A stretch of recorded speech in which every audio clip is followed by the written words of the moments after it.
રહેશે ઋષિ અને બાબત જેમાં એ લખી નાખવાનું કે ઋષિલ મૂડી તરીકે રોકડા લાવ્યો તેના. બરોબર.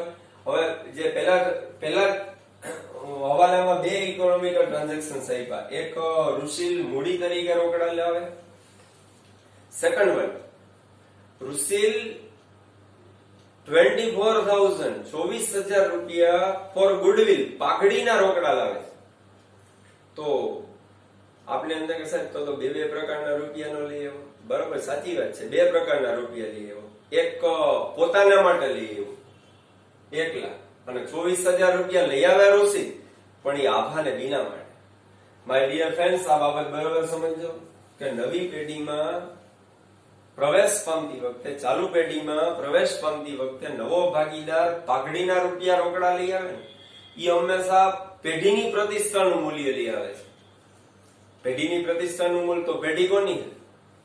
હવે આભાઈ અને બીનાએ ખૂબ જ મહેનત કરી અને બજારમાં પોતાની પ્રતિષ્ઠા જમાવેલી હોય. ગ્રાહકો, સ્થિર ગ્રાહક વર્ગ બાંધેલો હોય. સમાજમાં આભા અને બીનાની પેઢી 5-10 વર્ષ પહેલા ખુલેલી હોય તો સમાજમાં આ પેઢીનું નામ હોય. મોટા ભાગના ગ્રાહકો આ પેઢીથી પરિચિત હોય.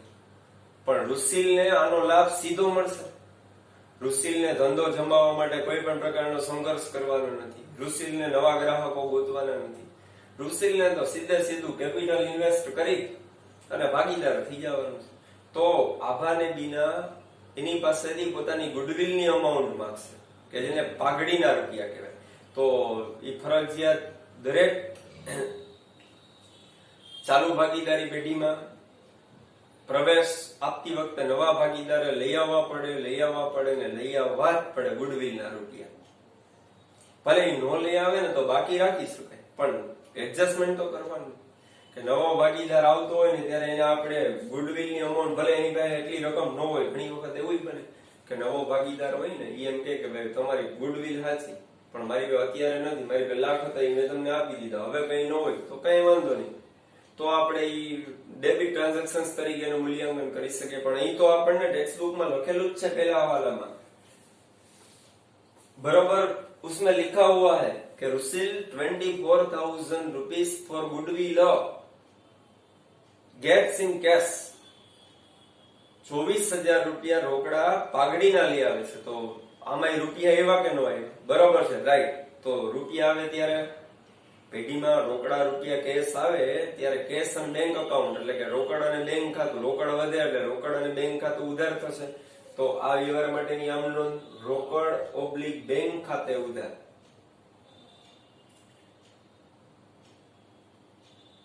રોકડ / બેંક ખાતે ઉધાર 24,000 રૂપીસ અને આ રૂપિયા આપણે આભાને બીના વચ્ચે શેરિંગ કરવાના હોય, પણ ડાયરેક્ટલી નહીં.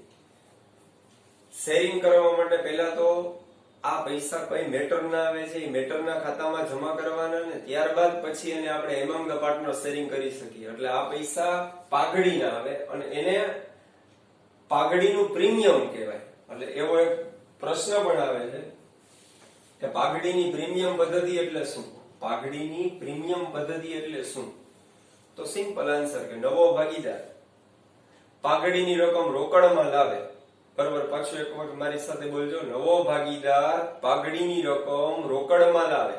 નવો ભાગીદાર પાઘડીની રકમ રોકડમાં લાવે તેને પાઘડીની પ્રીમિયમ પદ્ધતિ કહેવાય. એટલે આ રકમ આપણે જે 24,000 છે એ નવો ભાગીદાર રુસિલ ગુડવિલના લઈ આવે છે, જે આભાને બીના માટે લઈ આવે છે. આપણે હમણાં જ આપણે નેસેસરી કેલ્ક્યુલેશન વર્કિંગ નોટ કરી અને આ રકમ આભાને બીનાને આપી પણ દેશું. એટલે તે પાઘડીના પ્રીમિયમ ખાતે જમા અત્યારે કરી દેવાના 24,000 અને એની બિંગ ઓફ બાબત જેમાં લખી નાખવાનું રુસિલ પાઘડી તરીકે રોકડા લાવ્યો તેને. હવે ઈ રકમના શેરિંગ કયા પ્રમાણમાં થાય? તો કે નિયમ અનુસાર જે પાઘડીની રકમ નવો ભાગીદાર પેઢીમાં રોકડ સ્વરૂપમાં લાવે,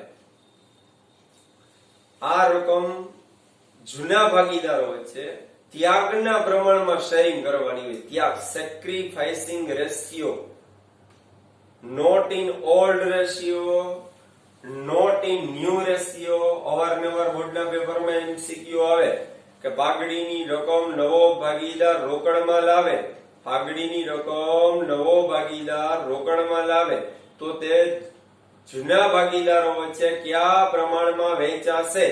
જૂના ભાગીદારો વચ્ચે કયા પ્રમાણમાં વહેંચાશે? તો સિમ્પલ આન્સર જૂના પ્રમાણમાં નહીં, નવા પ્રમાણમાં નહીં, લાભના પ્રમાણમાં નહીં, તો ત્યાગના પ્રમાણમાં. કયા પ્રમાણમાં? ત્યાગના પ્રમાણમાં. એટલે અહીંયા આપણે ગણતરી કરવાની જરૂરિયાત ઊભી થાય કે 24,000 રૂપિયા છે, આપણને દાખલામાં ત્યાગનું પ્રમાણ તો આપેલું નથી. તો ત્યાગનું પ્રમાણ શોધવા માટેનું એક સૂત્ર હોય એકદમ સિમ્પલ કે આપણને દાખલામાં જૂનું પ્રમાણ આપેલું હોય, આપણને દાખલામાં નવું પ્રમાણ આપેલું હોય. જો દાખલો હિસાબો કરતી વખતે યાદ રાખવાની બાબતને પાછી યાદ કરો કે ત્યાગનું પ્રમાણ નક્કી કરવું. તો અહીંયા આપણી પાસે આ પ્રકારનો એક પ્રસ્તાવ ઉદ્ભવ્યો, આ પ્રકારની જરૂરિયાત ઉદ્ભવી કે હવે આપણે આ પાઘડીની રકમના ભાગ કરવા માટે ત્યાગનું પ્રમાણ ગોતવું પડે. તો બરોબર અહીં ગણતરીમાં ધ્યાન રાખો. વર્કિંગ નોટ, આ વર્કિંગ નોટ જવાબના ભાગ રૂપે દર્શાવવાની કે ત્યાગના પ્રમાણની ગણતરી. બરોબર, ત્યાગના પ્રમાણની ગણતરી, એનું ત્યાગના પ્રમાણનું સૂત્ર હોય જૂનો ભાગ માઇનસ નવો ભાગ. એટલે નફા નુકસાનનું જે જૂનું પ્રમાણ આપણને આપ્યું, નફા નુકસાનનું જૂનું પ્રમાણ ફ્રેન્ડ્સ 2:1 આપેલું છે અને હવાલા નંબર 6 માં જો નફા નુકસાનનું નવું પ્રમાણ 2:1:2 આપેલું છે. એટલે અહીંયા પહેલા તો આ ગણતરીમાં બેના નામ લખવાના, કારણ કે આપણે ત્યાગ सेक्रीफाइसिंग रेशियो हमें आभा और बिना का ही त्याग ढूंढना है, फाइंड करना है. तो आभा और बिना का सेक्रीफाइस फाइंड करने के लिए हमें आभा और बिना का ओल्ड रेशियो पहले लिखना पड़ेगा. ओल्ड रेशियो मीन्स गुजराती में जूनो भाग. हमें प्रश्न में बताया गया है कि old ratio of old partner 2:1 2/3 અને 1/3. ધેન આફ્ટર ન્યુ પાર્ટ નવો ભાગ. જે નવો ભાગ જો એડજસ્ટમેન્ટ નંબર 6 માં બરાબર જો 2:1:2 એટલે 2:1:2 એટલે એ ત્રણેયનો ટોટલ 5 થાય. 2 ને 1 3 ને 2 5. એટલે પહેલો ભાગીદાર આભા, એનું નવું પ્રમાણ 2/5. બીજો ભાગીદાર બીના, એનું નવું પ્રમાણ 1/5. તો અહીંયા બે ભાગીદારનો પેલા વર્કિંગ નોટમાં જે દાખલામાં આપેલો છે, આના માટે કોઈ બીજી આપણે ઇન્વેસ્ટિગેશન નથી કરવાનું. આપણને જૂનો ભાગ એ દાખલામાં આપી દીધો, બસ ખાલી લખતા બધાને આવડતું જ હોય. નવો ભાગ આપી દીધો, પછી આ સૂત્રનો ઉપયોગ બાદબાકી હું શીખવાડી દઉં. ભાગીદારનો ત્યાગ ગોતવાનો, એટલે સેક્રિફાઇસિંગ રેશિયો ઓફ ઓલ્ડ પાર્ટનર, ભાગીદારોનો ત્યાગ બરાબર જૂનો ભાગ માઇનસ સબસ્ટ્રેક. બરાબર, બાદબાકી કરવાની છે. જૂના ભાગમાંથી નવો ભાગ બાદ કરવાનો, બીનાના જૂના ભાગમાંથી બીનાનો નવો ભાગ, આભાના જૂના ભાગમાંથી આભાનો નવો ભાગ માઇનસ કરીએ એટલે ઓટોમેટિક બેયનું ત્યાગનું પ્રમાણ આપણને મળી જાય. તો બરાબર ધ્યાન રાખો. સૂત્ર શું પાછું એકવાર રિપીટ કરો. ભાગીદારનો ત્યાગ બરાબર જૂનો ભાગ માઇનસ નવો ભાગ. હવે પેલો ભાગીદાર કોણ? આભા. આભાનો જૂનો ભાગ કેટલો? 2/3 2/3. પછી આભાનો જ નવો ભાગ કેટલો? 2/5. જે હવાલા નંબર 6 માં આપણને બરાબર દર્શાવેલો છે. બરાબર, અહીંયા ટેક્સ્ટ બુકમાં જૂનો ભાગ આપણને આપેલો છે. ટેક્સ્ટ બુકમાં હવાલા નંબર 6 માં બંને ભાગીદારોનો નવો ભાગ પણ દર્શાવેલો છે. હવે આપણે સૂત્ર લખ્યું ત્યાગ માટેનું. તો ત્યાગ માટેનું સૂત્ર એક જ હોય છે કે ત્યાગ ગોતવા માટે શું કરવાનું? તો કે જૂના ભાગમાંથી નવો ભાગ શું કરી નાખો? બાદ કરી નાખવાનો. માનો કે આપણને કોઈ એક પેઢીમાં કામ કરવાથી 10,000 રૂપિયા નફો મળતો હોય અને પછી આપણે પેઢીમાં કોકને ભાગીદાર તરીકે રાખીએ અને ભવિષ્યમાં આપણને 8,000 રૂપિયાનો જ નફો મળે, તો આપણે વિચારીએ કે ભાઈ અત્યાર સુધી મારા ભાગમાં 10,000 રૂપીસ આવતા, હવે મારા ભાગમાં 8,000 જ આવે. શું કામ એને? કારણ કે ઓલો આવ્યો એટલે મારે નફામાં ભાગ પડાવી ગયો, એટલે આપણો 2,000 નો ત્યાગ ગણાય. એની જેમ જ આપણે 2/3 જૂનો ભાગ આભાનો 2/5. હવે માઇનસ આ અંશ અને છેદ વાળી રકમ ની બાદબાકી કરવાની. તો આવું ગણિત તો 7, 8, 9 એવા આપણે લો સ્ટાન્ડર્ડમાં 7, 8, 9, 10 માં શીખી જ ગયા હોય કે ભાઈ અંશ અને છેદ વાળી રકમની બાદબાકી સબટ્રેક્શન બાદબાકી કરવાની હોય તો સૌપ્રથમ છેદ સરખા કરવા પડે. છેદ સરખા કરવા માટે લસા લઈ લેવાય, લઘુત્તમ સામાન્ય અવયવ, પણ ચોકડી ગુણાકાર કરી નાખો એટલે ઓટોમેટિક થઈ જાય. મીન્સ ચોકડી ગુણાકાર બરાબર સમજજો કે આ 2/3 આ છેદમાં કેટલા છે 3, ઈ 3 નો આપણે અહીંયા ગુણાકાર કરી નાખવાનો. આ 2/5 ઈ 5 નો ગુણાકાર આપણે અહીંયા કરી નાખવાનો. હવે જો બરાબર પરિણામ આવશે 5 2 ઝા 10. ઓકે, 3 2 ઝા 3 દુ 6, 5 3 ઝા 15. 10 માંથી 6 બાદ કરીએ તો 4/15. ઈ ત્યાગ કોનો આભાર. ફરી એક વખત આ ગાણિતિક પોઈન્ટ ને રિપીટ કરો કારણ કે આના વિના તમે પાઘડીના શેરિંગ નહીં કરી શકો મિત્રો.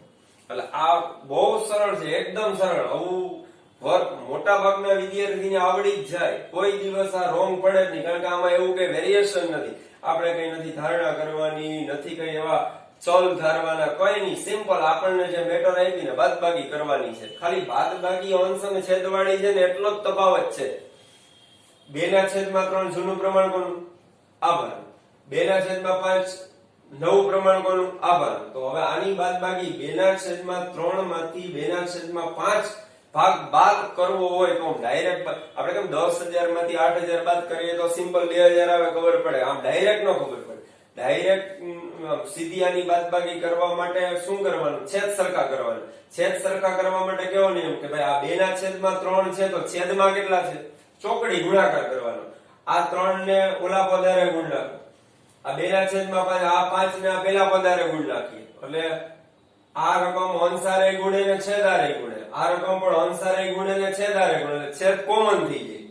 5 દુ 10, 3 દુ 6, 5 તેરી 15, 5 2 ઝા 10, 3 2 ઝા 6 ને 5 3 ઝા 15. 10 - 6 = 4/15. ઈ સેક્રિફાઈસ ત્યાગ કોનો આભાર. પછી એવી રીતના બીનાનો ગોતી લ્યો. બીનાનો ઓલ્ડ રેશિયો જૂનો ભાગ 1/3, બીનાનો નવો ભાગ 1/5. હવે અહીંયા પણ આવી રીતના ક્રોસ મલ્ટીપ્લિકેશન કરી નાખવાનું છેદ સરખા કરવા માટે. તો આ 5 છે એનો અહીંયા ગુણાકાર કરી નાખીએ, આ 3 છે એનો ગુણાકાર અહીંયા કરી નાખીએ. હવે મલ્ટીપ્લિકેશન બરાબર ધ્યાન રાખો કે હવે 5 1 ઝા 5, 3 1 ઝા 3, 5 3 ઝા 15. 5 માંથી 3 જાય 2/15. આ ત્યાગ કોનો બીનાનો. હવે પ્રમાણ કાઢી લ્યો. છેદ ને કોમન નીકળી જાય. 4/15 અને 2/15. છેદ ને સામાન્ય કાઢી લેતા છેદ કોમન થઈ ગયો એટલે 2 ડિજિટ વધે 4 અને 2 એટલે ત્યાગનું પ્રમાણ સેક્રિફાઇસિંગ રેશિયો ત્યાગનું પ્રમાણ બરાબર 4/2. તો આ ગણતરી આપણે શેના માટે કરી? તો કે પાઘડીના રૂપિયા જે રૂસીલ 24,000 લઈ આવે છે એના ભાગ આભા ને બીના વચ્ચે કરવા માટે આ ગણતરી કરી. કમ્પલસરી બધા દાખલામાં આ ગણતરી કરવાની ને કરવાની. કારણ કે એક પ્રેક્ટિકલ પ્રોબ્લેમમાં નવો ભાગીદાર પાઘડીની રકમ રોકડમાં લાવશે અને આ રકમ આપણે જૂના ભાગીદારો વચ્ચે જ વહેંચવાની અને ત્યાગના પ્રમાણમાં જ ડિસ્ટ્રીબ્યુશન કરવાની. અને ત્યાગનું પ્રમાણ શોધવા માટે આપણને દાખલામાં ભાગીદારોનો જૂનો ભાગ આપેલો હોય, નવો ભાગ આપેલો હોય એટલે આપણે સૂત્રનો ઉપયોગ કરવાનો કે ભાગીદારનો ત્યાગ બરાબર જૂનો ભાગ માઈનસ નવો ભાગ. આ જૂનો ભાગ આભાનો, આ નવો ભાગ આભાનો એટલે આભાના જૂના ભાગમાંથી નવો ભાગ બાદ કરવાનો એટલે ઓટોમેટિક એનો ત્યાગ મળે. બીનાના જૂના ભાગમાંથી એનો નવો ભાગ બાદ કરવાનો એટલે એનો ત્યાગ મળે. આ ગણતરી બરોબર સમજાય જ જોઈએ દરેકને. હવે ત્યાગનું પ્રમાણ કેટલું આવ્યું? 4/2 નું. તો આ 24,000 રૂપીસ ના 4/2 ના પ્રમાણમાં પાર્ટ કરવાના એટલે આને ડિવાઇડેડ બાય 6. જે 24,000 છે એને ડિવાઇડેડ બાય 6 કરીએ કે 24,000 divided by 6 into 4 એટલે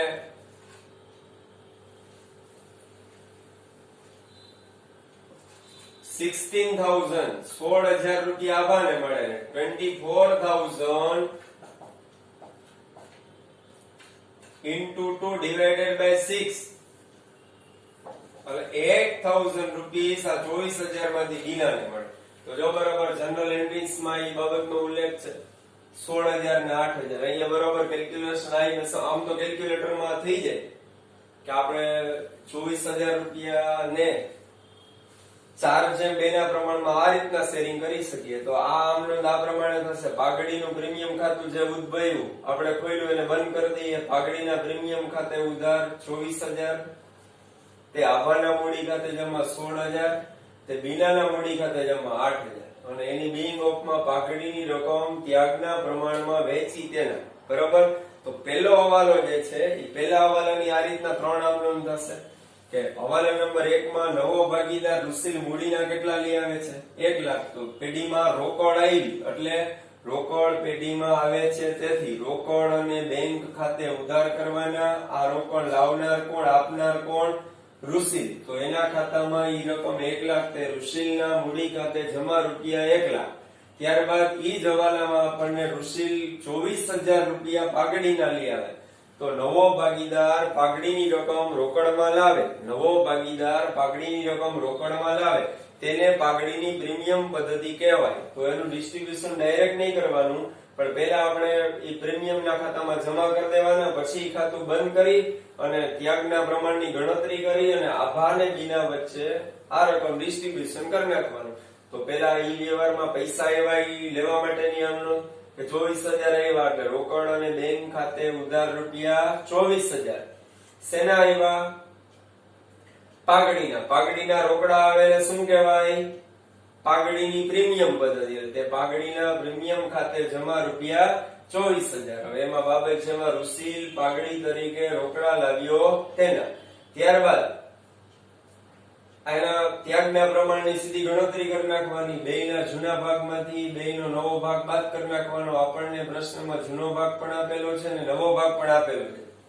તો તરત જ ત્યાગનું પ્રમાણ આવ્યું 4/2 તો 24,000 રૂપિયાના 4/2 ના પ્રમાણમાં પાઠ કરીએ તો આભાને 16,000 મળે અને બીનાને 8,000 મળે તો ઈ પ્રમાણે આપણે બે ભાગીદારો વચ્ચે વહેંચણીની આમનોંધ શું કરવાની આ ખાતું જે જમા કર્યું એને ઉધાર કરી દઈએ બંધ કરી દેવાનું પાઘડીના પ્રીમિયમ ખાતે ઉધાર રૂપિયા 24,000 તે આભાના મૂડી ખાતે જમા રૂપિયા 16,000 તે બીનાના મૂડી ખાતે જમા રૂપિયા 8,000 અને આ કામ શું કર્યું આપણે પાઘડીની રકમ ત્યાગના પ્રમાણમાં વહેંચી તેના એની બાબત છે ત્યારબાદ એડજસ્ટમેન્ટ નંબર 2 આવે છે જો પહેલા એડજસ્ટમેન્ટ માટેની આમનોંધ કમ્પ્લીટલી થઈ ગઈ હવે એડજસ્ટમેન્ટ નંબર 2 છે બરોબર ધ્યાન રાખો પહેલો હવાલો કમ્પ્લીટ થઈ ગયો છે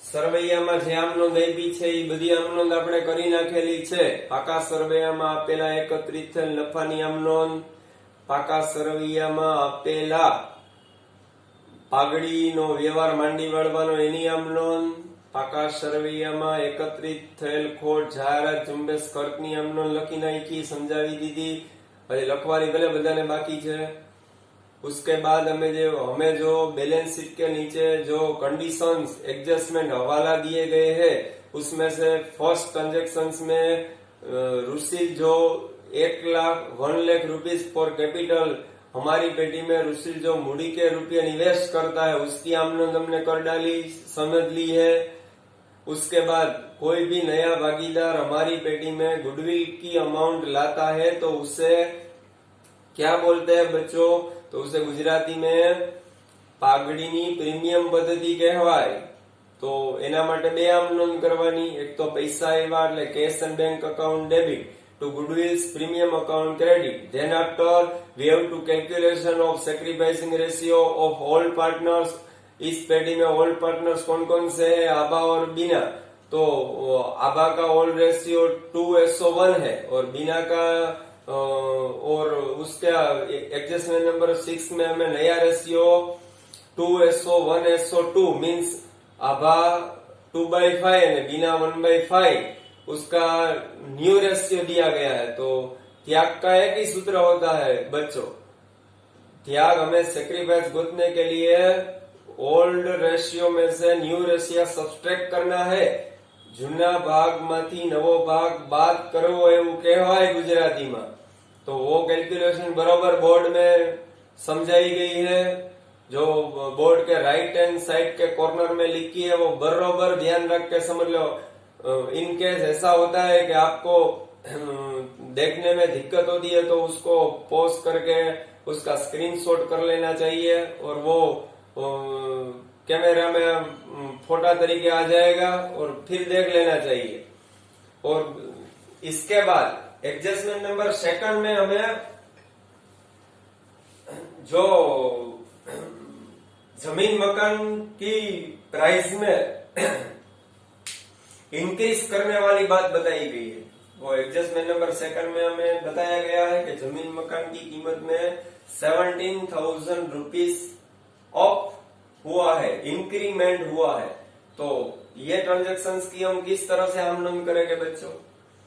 सिंपल, बरोबर ध्यान રાખો। હવે મિલકતો અને દેવા, આપણે જમીન મકાન આપણી મિલકત, યંત્ર આપણી મિલકત, દેવાદારો આપણી મિલકત, પછી ચૂકવવાનું બાકી લાઇટ બિલ આપણું દેવું। તો મિલકતો અને દેવાનું આપણે જે નવા ભાગીદારના પ્રવેશ વખતે મૂલ્યાંકન પુનઃ મૂલ્યાંકન કરીએ છીએ। તો જ્યારે જ્યારે આપણી ભાગીદારી પેઢીમાં નવો ભાગીદાર પ્રવેશ પામે ત્યારે હિસાબી બાબતનો એક પોઈન્ટ યાદ કરો કે આપણે કમ્પલસરી ફરજિયાત મિલકતો અને દેવાનું પુનઃ મૂલ્યાંકન કરવું પડે। હવે મિલકતો અને દેવાનું પુનઃ મૂલ્યાંકન કરવા માટે પુનઃ મૂલ્યાંકન ખાતું તૈયાર કરવાનું। તો મિલકતો અને દેવાના પુનઃ મૂલ્યાંકનને લીધે મિલકતો અને દેવાના પુનઃ મૂલ્યાંકનને લીધે જે નફો થાય અથવા નુકસાની જાય ઈ પુનઃ મૂલ્યાંકન ખાતામાં લખવાનો હોય। આપણું જે પુનઃ મૂલ્યાંકન ખાતું છે એ શેના માટે તૈયાર થાય? તો કે મિલકતો અને દેવાના પુનઃ મૂલ્યાંકનને લીધે જે કંઈ પણ અસરો ઉદ્ભવે, નફાની અથવા નુકસાનીની, લાભની અથવા ફાયદાની જે કંઈ ઇફેક્ટ ઉદ્ભવે એ પુનઃ મૂલ્યાંકન ખાતામાં લખાય। તો જમીન મકાનની કિંમતમાં 17,000 રૂપિયાનો વધારો થયો, મીન્સ કે 17,000 રૂપિયાનો આપણને લાભ થયો। આપણી જમીન મકાન 72,000 રૂપિયાના ઓન પેપર બતાવેલા છે। હવે અહીંયા આપણને સૂચના આપેલી છે કે જમીન મકાનની કિંમતમાં 70,000 રૂપીસ નું ઇન્ક્રીમેન્ટ આવ્યું। तो बच्चों ये 17,000 रुपए का जो फायदा हमें हुआ है वो 17,000 रुपीस की आमदनी हमें किस तरह बनानी है बच्चों? बराबर समझ लीजिए। 17,000 નો એક પ્રકારનો જે લાભ છે એ 17,000 નો લાભ પુનઃ મૂલ્યાંકન ખાતામાં જમા કરવામાં આવશે અને એ 17,000 રૂપિયા આપણા જમીન મકાનની કિંમતમાં વધારો થયો એટલે જમીન મકાનનું ખાતું ઉધાર થઈ જશે। એટલે એની આમનો નામ બનશે કે આપણી મિલકતમાં વધારો થયો, જમીન મકાન ખાતે ઉધાર રૂપિયા 17,000, તે પુનઃ मूल्यांकन खाते जमा रुपया 17,000। तो बराबर बच्चों ध्यान रखिए, वो जनरल एंट्रीज मैंने यहाँ लिख दी है, आपको अभी लिखनी बाकी है, फिर भी समझ लीजिए। ट्रांजैक्शन नंबर सेकंड में हमें जो सूचना दी गई है, जो माहिती हमने उस क्वेश्चन में दिखाई गई है, वो नियम मैंने आपको समझा दिया बराबर। क्या हमारी कोई मिलकत में इंक्रीमेंट होता है तो वो हमें लाभ होता है, वो हमें फायदा होता है। तो हमें क्या करना है? हमें वो लाभ, वो प्रॉफिट, वो फायदा पुनः मूल्यांकन अकाउंट में क्रेडिट, रिकंस्ट्रक्शन अकाउंट में क्रेडिट कर देना है, जमा कर देना है।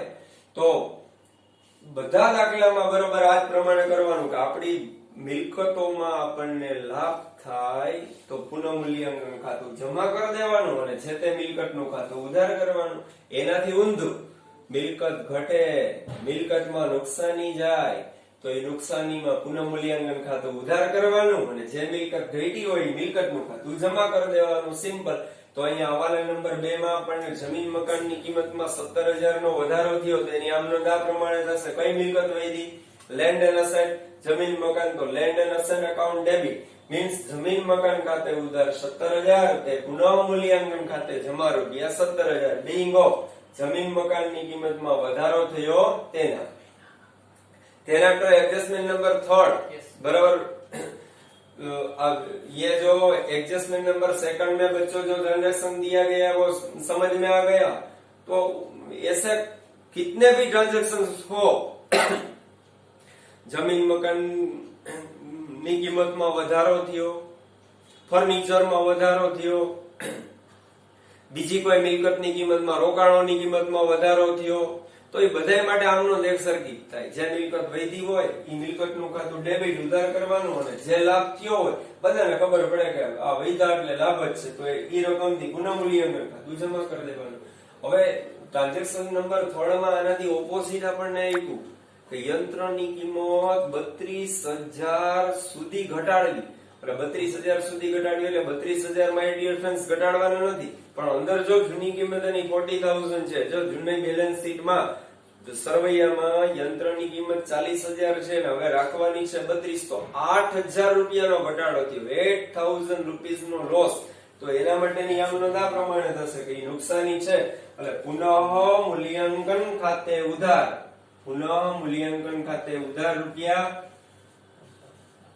8,000 તે से कई मिलकतમાં ગયા મશીનરી, તો કે યંત્ર, તે યંત્ર ખાતે જમા રૂપિયા 8,000 એની બિંગ ઓફ યંત્રની કિંમતમાં ઘટાડો થયો તેના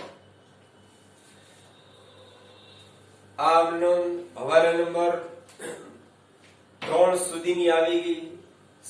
પાકા સર્વેમાં આપેલા વ્યવહારોની આમનોંધ બરાબર સમજાવી દીધી। હવાલા નંબર 1, 2, 3 માં આપેલા વ્યવહારોની આમનોંધ બરાબર સમજાવી દીધી।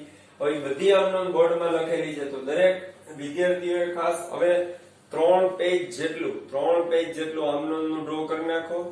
3 પેજ જેટલું આમનોંધનું ડ્રો કરી અને આ અહીંયા બોર્ડ ઉપર જે આમનોંધ લખાવેલી છે એ બધી આમનોંધ કમ્પ્લીટલી લખી નાખો। બરાબર, આટલી આમનોંધ બધાને કમ્પ્લીટલી આવડી ગઈ છે, સમજાઈ ગઈ છે અને કમ્પ્લીટલી આવડી ગઈ।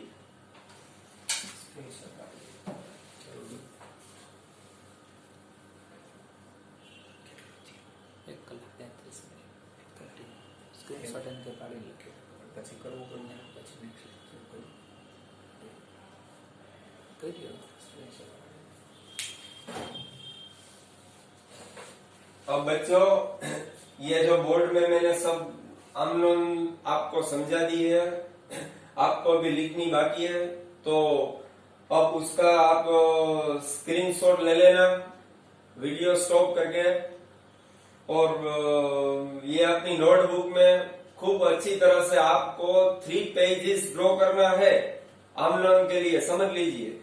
और अपने माइंड में एक एक ट्रांजैक्शन समझते समझते ये आमनोंध घर पे लिख डालनी है।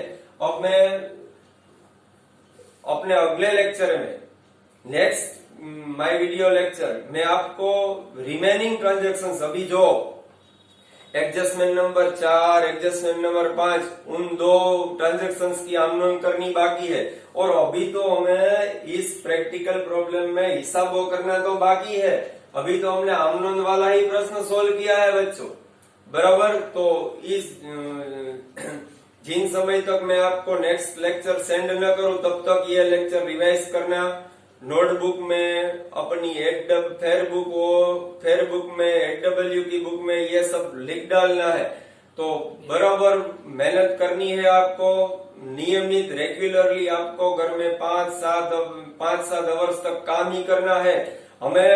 हमारे पास ये बहुत अच्छा समय है कि हम खूब आगे बढ़ने का, ये अच्छा से अच्छा समय, कहीं अपना समय व्यतीत नहीं होता है, घर पे ही रहता है। तो हमारा काम यही है, तो हम एक एक सब्जेक्ट में अपना पूरा टाइम दें और आपको हमारी तरफ से आपको जो भी सेंड किया जाता है उसको बराबर रिवाइज करें। Good bye, thank you.